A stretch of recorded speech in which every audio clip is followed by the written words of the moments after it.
let's get moving. All right, so first off, right, in order to talk about isomorphisms, we need to talk about one-to-one and onto, so let's remind ourselves of what those words are and what they mean. So a function is said to be one-to-one.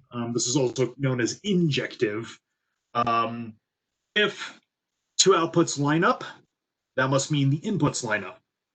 Because remember, the way a function works is given an input, there is one output that it goes to. One input does not have multiple outputs, so right, you pass the vertical line test. However, there's nothing stopping you from having multiple inputs spitting out the same output. Right? In fact, a constant function, a function that's very important in mathematics, right, fails to be one-to-one because multiple inputs are all sent to the same thing. So we want to designate the functions that send one thing to exactly one thing. So one to one, hence the name. One input goes to only one output. That output only is ever associated with that one input. If this output isn't hit by multiple things. Okay. So the way we prove that is, okay, well, if your outputs line up, that means your inputs must line up. And the classic example of something that fails to be one-to-one, of course, is x squared, because squaring -1 gives you 1. Okay, so this fails to be one-to-one since there are distinct outputs that have there are distinct inputs that have the same output. On the flip side, though, x cubed is 1-to-1 because if you know x cubed is equal to y cubed, it must be that x and y are the same number. And that's the story. It's kind of nice. All right, so that's when we talk one-to-one, just keep these two examples in your head. Not one-to-one, one-to-one. Right, and I like thinking of x cubed as your one-to-one rather than just f of x is equal to x. I mean, that's obviously one-to-one, but it's not interesting. X cubed is a little bit interesting. All right. And of course, we care about one-to-one mappings in calculus because that means the mappings you have are invertible. But before we talk about that, there's something else, and here's where things get mildly more subtle. So one-to-one is really nice because it's basically just, all right, well, do distinct inputs go to the same thing? The flip side to one-to-one is this idea of onto. And here's where things get dicey because this is not dicey, more you need to be careful because this is a assumption that gets enmeshed with the codomain. And like I was mentioning, when it comes to codomains, different mathematicians have different ideas about that stuff. And so when it comes to this, here's where I need to be very clear about what I assume and what I'm talking about when I say onto, which is also known as surjective, which is, I like that name. That one's surjective. That sounds like a really surjective. I love that. That word's really fun. That's one of my favorite math words. My absolute all-time favorite math word is plurisubharmonic. I was at a conference. The first time I heard that at a conference, this guy just kept saying that word, and the whole time I was like looking around, like, is this real? this can't be real. This isn't a real thing. It is, though. It was one of those where I'm like, this guy. I fully expect to be at a talk once at a conference where like somebody's deliberately just saying nonsense and seeing if anybody notices. Okay, so a function to be onto, or surjective, means that for any element in the codomain, there is an input that maps to it. So in other words, the codomain is the image, is the range of the function. Right. So as we noted, sometimes when we set up a function, the codomain is not necessarily its range, right? There could be outputs in there that there could be elements of the codomain that are not outputs. Right. So for an easy example of that, x squared from the reals to the reals fails to be a onto function. There is no real number, so that x squared is equal to -1. Another number that does that, but it's not real. But you can change the codomain of this function, and it's still the same function, It's just that now its codomain is its range, right? So x squared, when the codomain is viewed as the non-negative real numbers, so the real numbers including 0 all and off to all positive infinity, that is surjective because right now you've got access to the square root of x and you can plug that in, and square root of x and x squared are inverses of each other. So in that case, that we have that this function's onto. So onto is a lot more subtle because it is dependent upon the codomain. So the ambient space that you're focusing on, where your outputs land. And as I noted, I'm of the opinion that if you have a function, its codomain can be inflated or contracted to whatever you want. And an onto function is basically the codomain has been restricted to as far as it could possibly go, before you have to start messing around with the domain. Right, because I can talk about x squared, and I can maybe go to the codomain of like 1 to 2, but if I do that, then I need to make some changes about the domain. So because of this, then I'm of the opinion that every function can be viewed as an onto one. And like I mentioned, some professors, so if you took Math 201 with Professor Smith, specifically, he would argue that this and this are technically two different functions because this one's not onto, but this one is. And that's, like I said, these are kind of mild points of debate. I am of the opinion that onto is a flexible definition. Every function is technically onto, but right, sometimes it fails to be when you view it with a different codomain. And this is one of the reasons where, when we talk about a function being invertible, so in calculus, you were like, oh, you're invertible if you pass the uh, horizontal line test, because that means you're 1-to-1. Right, but technically, when you learn this in Math 201, when you learn this in your proofs, a function's invertible if it's 1-to-1 and onto, if it's injective and surjective. But this right here is revealing why in calculus we kind of don't even bother talking about it, because every function can be technically viewed as an onto one. So invertibility is solely whether or not it's 1-to-1. If you are 1-to-1, you are invertible once you've modified the codomain. Right, there is an invertible function from the range. It's a subtle point, and that's what makes onto kind of a weird definition to deal with formally, because you have to make kind of a decision of, do you consider this and this to be different functions? Which you do, and some people do in fact do that. Or you go, well, these are the same function, but functions are allowed to have multiple codomains. And of the codomains that are out there, the one that we care about the most is its range, and that's where it's then an onto function. And to me, that viewpoint, the one that I take, is more in line with kind of how we like. It's more in line with how you actually like work with math and think about it, like, and how you dealt with it in calculus. So one of the more annoying things that you're going to notice, we've already mentioned this, is like every new math class you take basically goes, everything you learned in your other math classes was technically wrong, and here's what's technically correct. And then you get to your next math class, and it's like, well, everything you learned in that class is technically wrong. Here's why what we're doing is technically correct. And that never ends, right? The only way that ever ends is if you get into the foundations of math and you start doing mathematical logic. And even then, it doesn't end. You then start really getting into some nonsense. So if you ever encounter Professor McNichol, professor in the math department, he is a logician. He's trained in a lot of different branches of math. He does something called constructive analysis, which is not an extra computable analysis, and that's some theoretically heavy stuff. So anyway, he's a cool guy. I like him. Not to spoil anything about him, but I was wearing a Megadeth shirt once. He was like, "I saw them in 1992. That was the best concert I ever went to." And we were best friends after that. That's a lie. I never really seen him, but anyway. All right. Like the only professor I like hang out with is maybe Professor Ladisky, but we haven't done that in a while. All right. Anyway, let's get to it.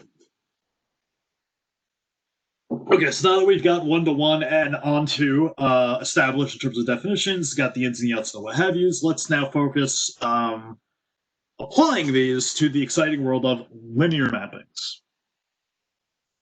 So, like I noted, so one-to-one is the more straightforward one that doesn't have any subtleties that we got to worry about. And what's nice about that, then, is that proving a linear mapping is one-to-one is usually super easy.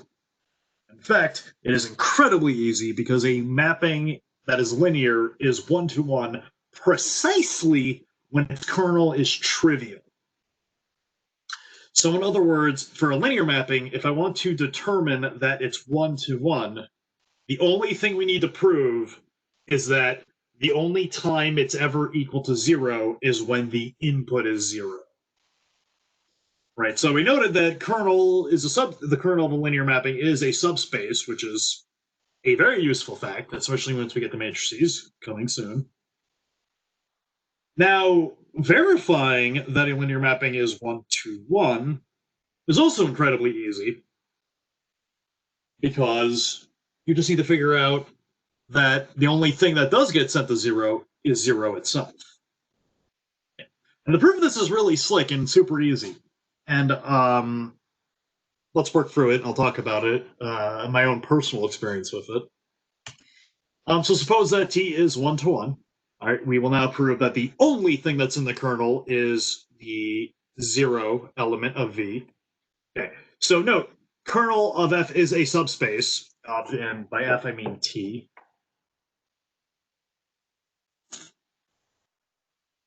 Soiled it. I have it right. I have it right in the next slide, in the next line. All right. Anyway, okay, so since it's a subspace, it definitely has 0 v in it. Now we're going to prove that that's the only thing that's in there. So suppose you had something in the kernel. Well, if you're in the kernel, it means you output 0w, but 0v also spits out 0w. T is linear, so we know it does that. And by the assumption of one-to-one, outputs are equal happens only when the inputs are equal. So we've just proven that if you're one-to-one, the only thing in the kernel is 0 sub v. Very neat. There we go. The kernel is trivial. So, dude, it's like, oh, it's gonna get, we're gonna get real smooth right here. All right. Now, suppose that the kernel is trivial. Take two inputs so that t of x is equal to t of y. Remember, oh, now it turns into an f randomly. Oh my god. Swear to Jesus.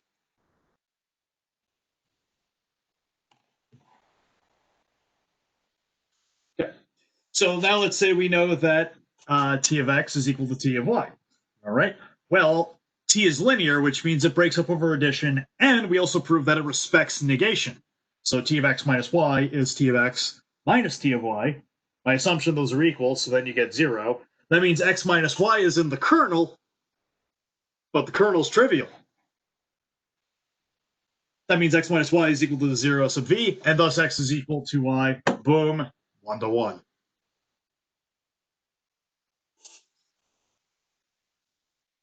This is a good proof. There is no shame in this. This is a really neat proof.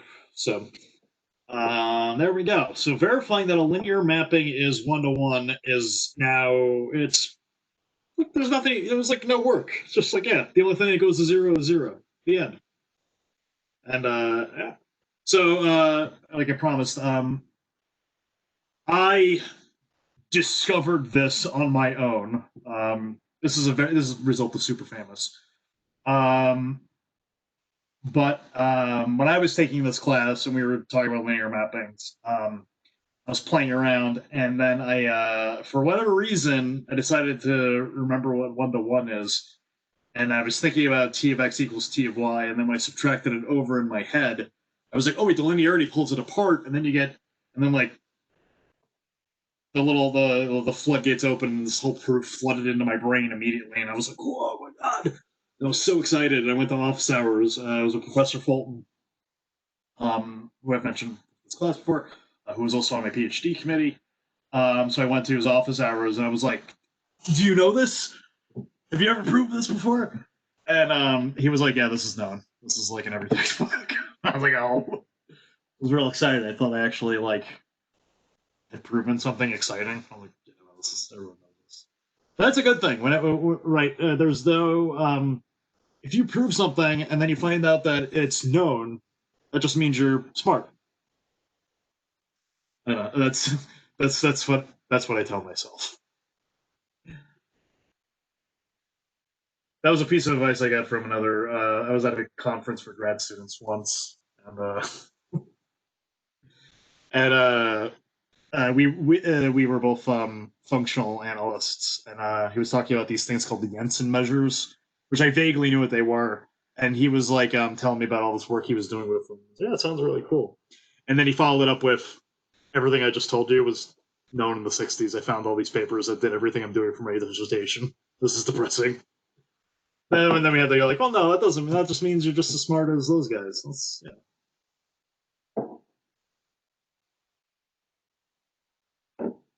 So never let not being original take you down. That just means you're as smart as everyone else. Okay. Oh my God, there's F's everywhere. Oh God, can I get an F in the chat? I get an F in my life. Jeez.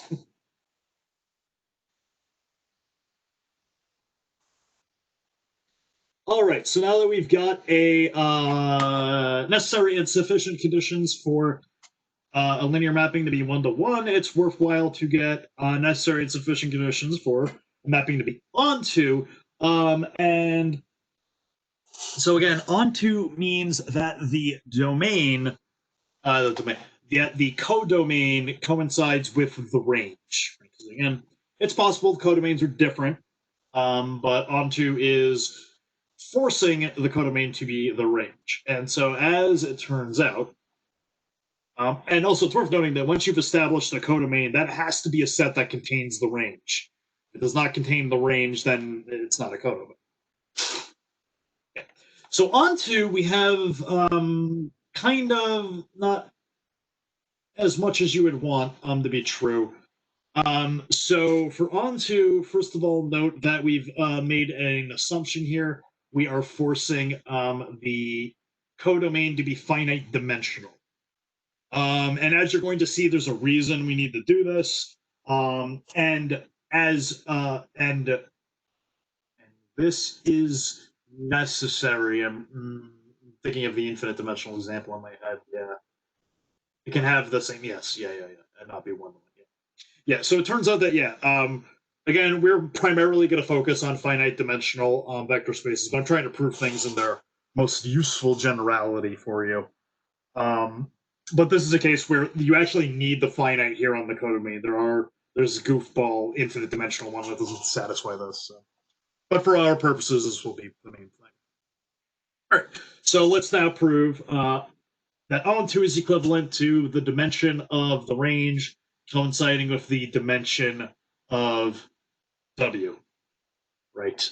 Okay. Now note, since the range lives in W and W is finite dimension, that means the set is finite dimensional. So when we talk about dimension here, these are natural numbers, potentially including 0. The infinite dimensional case, you can technically give these values. They're called cardinals, but it starts getting dumb. So anyway, let's prove this. Now I got F's again. And then it immediately turns into a T. Because again, I did not copy and paste this from something else and then forget to change things. Okay. All right. So suppose that T is onto. What I want to prove that T of V has the same dimension as W. All right. Well, if you're onto, then T of V is W. So there you go. The dimensions are the same. Proof's over. Go home.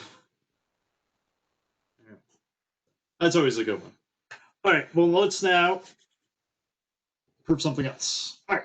So conversely, suppose that their dimensions line up. Now we'll prove that T of V actually has to equal W. All right. Well, so the first thing we'll handle is the trivial case. Suppose that the dimension of W was indeed 0. Okay, and what does it mean to have a dimension of 0? There's an F. Ah!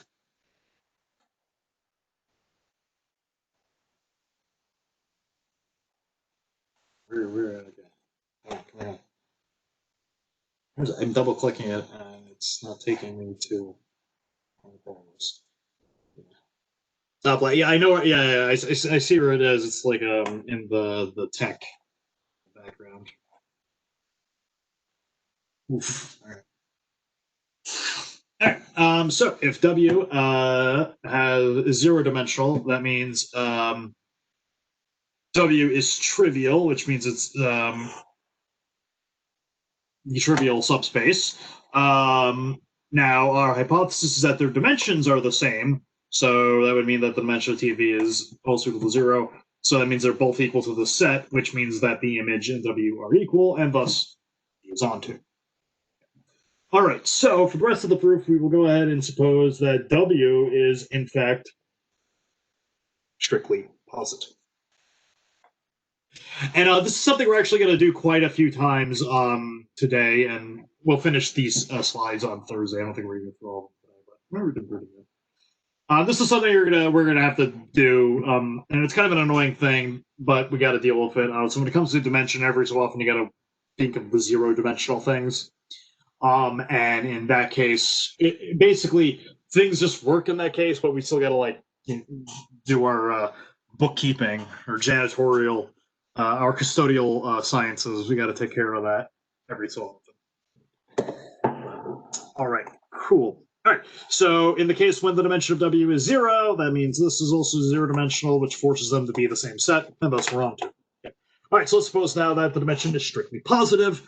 That means we've got access to a basis that has stuff in it. So suppose that we've got a list here that is basis for T of E. And again, where n here now is the dimension, and n is a natural number. Okay. Now, since this is a basis for T of V, and I should really clarify here, be distinct and a basis. Right. So, like I said, we always need to be really careful about this. And here it's definitely playing a role. I forgot to say it, but this is a distinct set, so there are exactly n things in here, and it's also a basis, so it's linearly independent, and it spans T of V. Okay. So here where n is the dimension of, I got another F. Oh, I got an F for my life.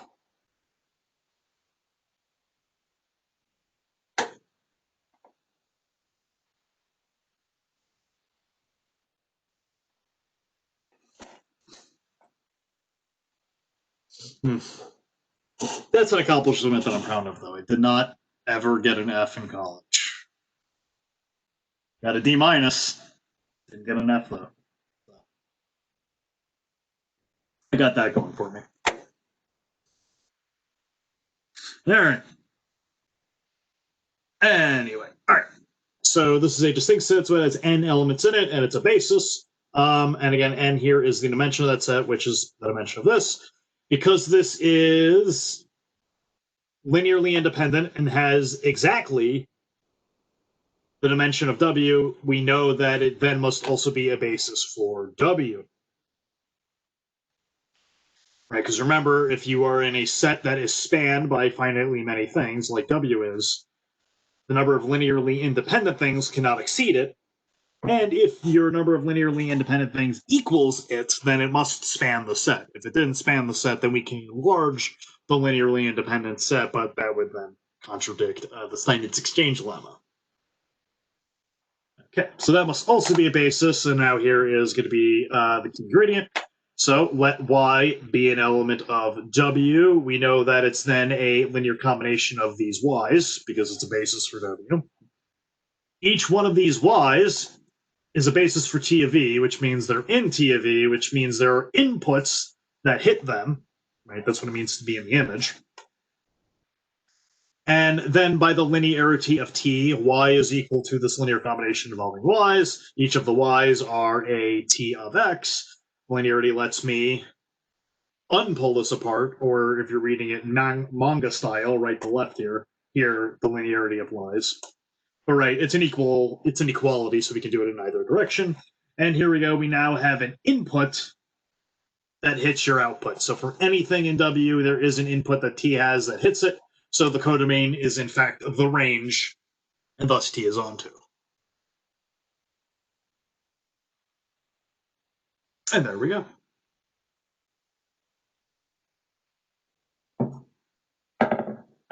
Pretty neat. So also a pretty nice proof as well. So again, like I said, here the finite dimensionality is needed, and that's because when you go to infinite dimensional, you can have that their dimensions are equal to each other.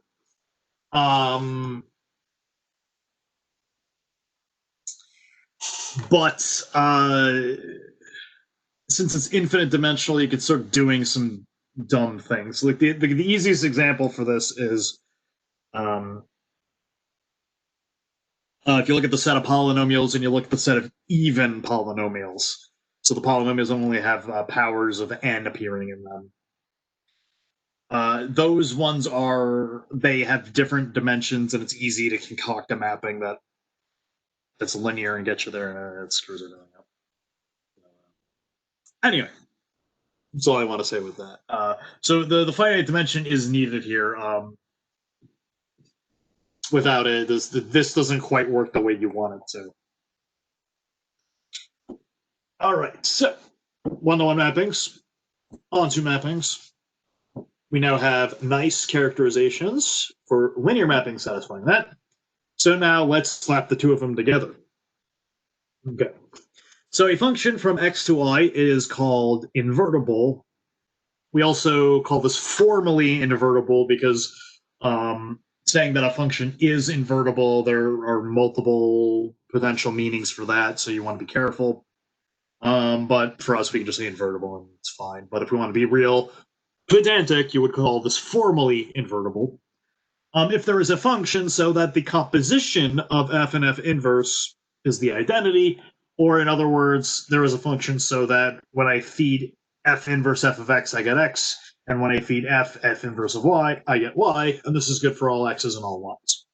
Right, so for example, e to the x is formally invertible. Its formal inverse is log of x. X squared is formally invertible when it's viewed as an onto function to its range, right? And its formal inverse is the square root of x. And for an easier one, x cubed is formally invertible where its inverse is cube root. And the function f inverse is called the formal inverse. So as I noted, when you talk about the inverse image of something, you use this notation. And there's a reason for that. The inverse image is the same thing as the image of your inverse function. So it's like, it makes sense to use that notation, but some people don't like that because it's kind of implying an inverse exists when technically you don't know that. But anyway. So the key ingredient here is that a function is formally invertible precisely when it's 1-to-1 and onto. This is hopefully something you proved in Math 201, or at least stated. It's pretty easy to concoct this. Since the way to actually do this proof, it's pretty straightforward, actually. If you're invertible, you clearly have 1-to-1 and onto. It's easy to verify those two properties. Here you see, right, the onto-ness being explicitly proven right here. The 1-to-1, if f of x is equal to f of y, then you just apply f inverse to both sides and you'll get x is equal to y. So invertible implying 1-to-1 and onto is literally on display right up here. The reverse is pretty easy because you need to define a function that's defined on the codomain and mapping to x. We'll pick an element y out of here. Because you're onto, you know that there is an input that maps to that, and the 1-to-1 guarantees that there's exactly one thing that does that, and that gives you your function. Then you just need to prove it's the inverse.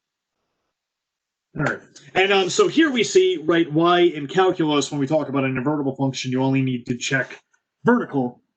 That's horizontal. That's the other way.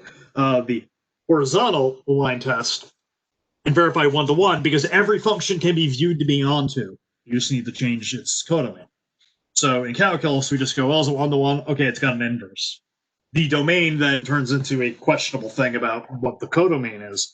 And in practice, this is kind of what you do as well when you're dealing with formally invertible functions. You normally restrict things to their range to begin with. Anyway, so it's worth noting that we got a couple of properties of invertible functions. If the function is invertible, then its inverse is invertible, and its inverse is the original. Remix the remix, and you're back to normal. All right, and something else about invertible functions that's very important is that a composition to invertible functions is invertible, and the inverse swaps the order. That's very important. Might be super important when we apply this to matrices. Okay. And like I said, any function should be viewed as an onto function, so invertibility can just be reduced to figuring out that your function is one-to-one or not. If it is one-to-one, then you just change your codomain, and now you've got an invertible mapping, which is exactly what we do in calculus when we talk about this. All right, so naturally, we want to now apply this to linear mappings. So a linear mapping that is formally invertible, equivalently a linear mapping that is both one-to-one and onto, is called a linear isomorphism. Right, now, why would we call it a linear isomorphism? Right, well, a linear mapping, again, remember, respects the operations. It respects, specifically what we want to be careful is it takes the linear structure of V, and when you transform from V, the linear structure of V is preserved when you go over to W.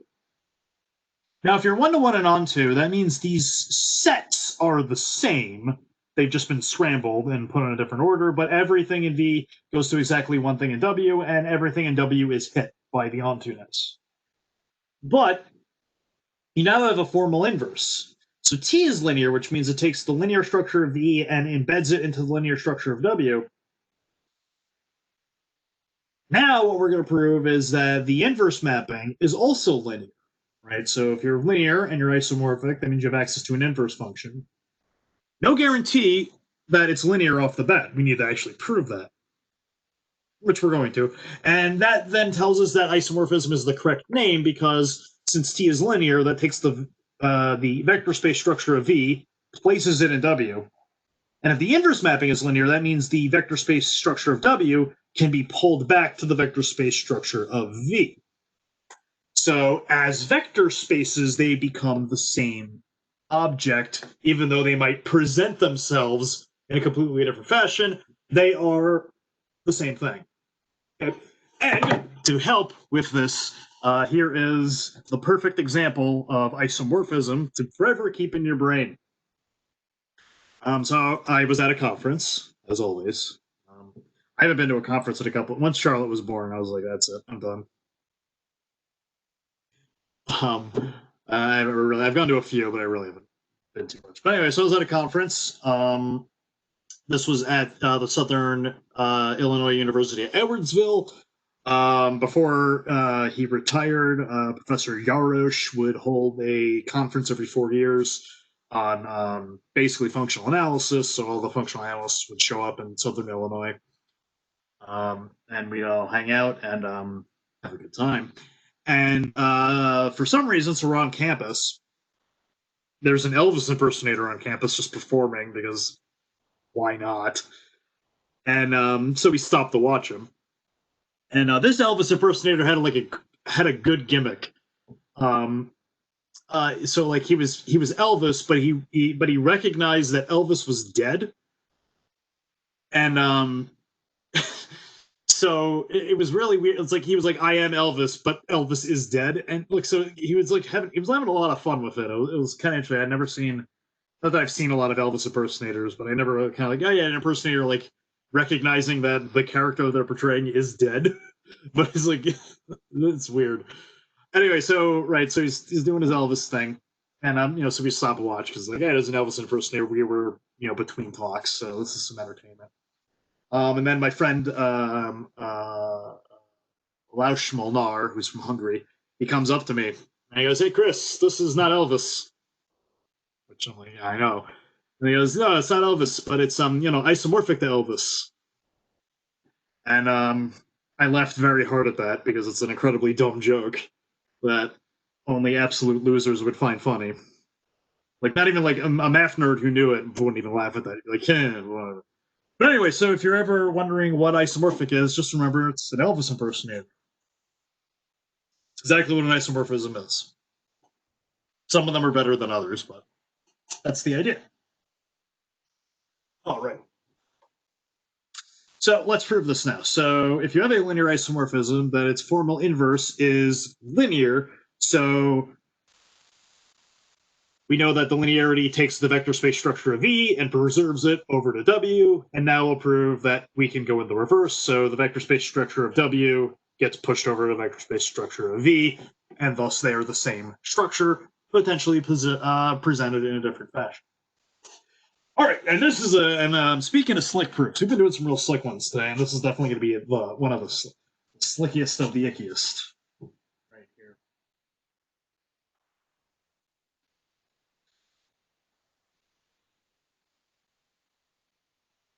Sorry, just got a text from my wife. So she brought me oatmeal yesterday in the middle of talking. She just texted me and said, "I'm going to get lunch. What do you want?" It's very nice. I kind of like her. We've only been together for 10 years, kind of. All right. Anyway, all right, let me finish this up. Sorry. Okay, so how's this proof going to go?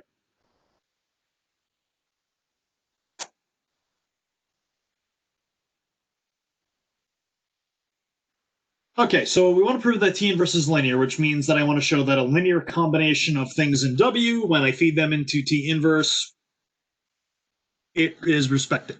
So T inverse of alpha Z plus beta W is alpha T inverse of Z plus beta T inverse of W. Okay, so how are we going to do that? Well, the trick here is to remember that when I do T of inverse, then nothing changes, right? So we start with that. So feed this into T inverse, apply T deletes that, so you get alpha Z plus beta W. Z, by the same principle, is T inverse of Z, T inverse of W. But then what happens? Hey, this is a linear combination involving T, and T is linear, so I can pull it apart accordingly. And now what do I have? T. I have two inputs going to the same output. They must be equal. The inverse is linear.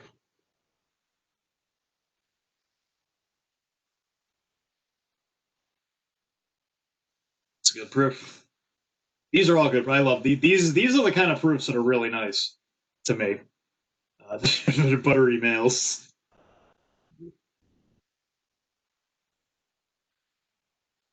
That's as far as I will go with a political meme. I'll just do that one.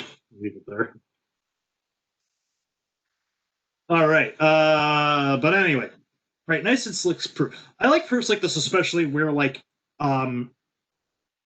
every assumption is being used, and it's like being used like efficiently.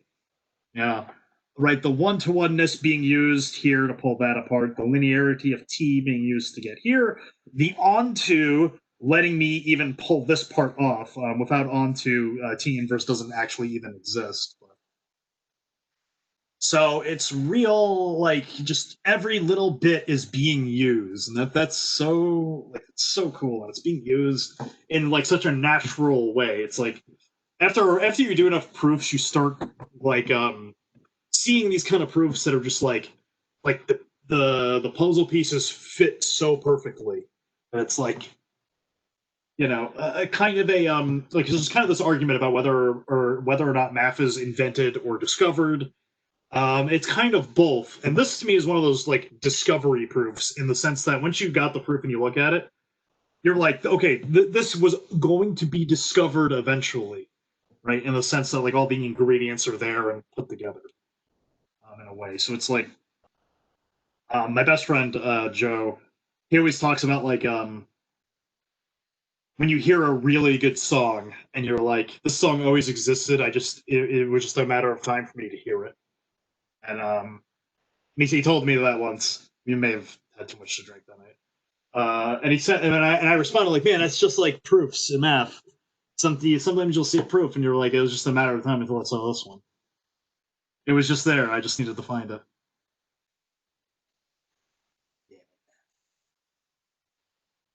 So, right, the poetry of logical ideas. It's good stuff. All right, got a couple minutes left. So where are we headed next? So the next thing that we're going to prove, and this is actually, this will actually be kind of quick. A vector space V is said to be isomorphic to a vector space W if there is a linear isomorphism from V to W. We're going to prove three things about this. So specifically, we'll prove that any vector space is isomorphic to itself. If a vector space V is isomorphic to W, then you can go in reverse. W is isomorphic to V. And there is a transitivity to this relation. If V is isomorphic to W and W is isomorphic to V, then we can cut out the middle and jump from V to W. And note that point B here specifically lets us just say V and W are isomorphic, and that's meaningful, right? So note the way that functions work, there is a domain going to a codomain. So when we say isomorphic, we have to define it as V is isomorphic to W. But then we prove that if you go in one direction, then you can reverse it. So a phrase such as that, where I'm missing, I have like a half a quotation going on here. So a phrase like this is meaningful. So this is one of those things we want to prove. So when you say like A and B are equal, that's because A equals B is equivalent to B equals A. Without that, you couldn't say A and B are equal because you'd have to specify the order in which it occurred. Right? So for example, X is less than Y, right? You can't just interchange that with Y is less than X. That's not allowed. That relationship does not have symmetry. Anyway, so with these three things that we'll prove about isomorphic, this actually means that isomorphic is a equivalence relation between vector spaces. It's got the reflexive, symmetric, and transitive properties. So maybe in 201 you talked about that. Hopefully, or your intro to proofs class. Or if you are currently intro to proofs, you'll get there and talk about it for maybe all of like 2 days or something like that. They'll pop up. Equivalence relations are very, very important when it comes to classifying structure. Right. So again, the reason we care about isomorphic in the first place is that it's telling us that the algebraic structure, the vector space structure of V and W are the same, which means they are the same vector space, just represented in a different way. And that sort of result in math we like, different types of representation, because maybe in its original form it's too difficult to handle. But if it's representable as something a lot easier, well, take your problem in the difficult setting, move it over to the easier one, solve it there, and then bring it back. Sweet. All right, and that's it for today. Let us now stop the recording. If the WebEx thing would decide to actually... Where is it? Oh, there it is. Okay. There's the recording. All right, I'm going to stop it.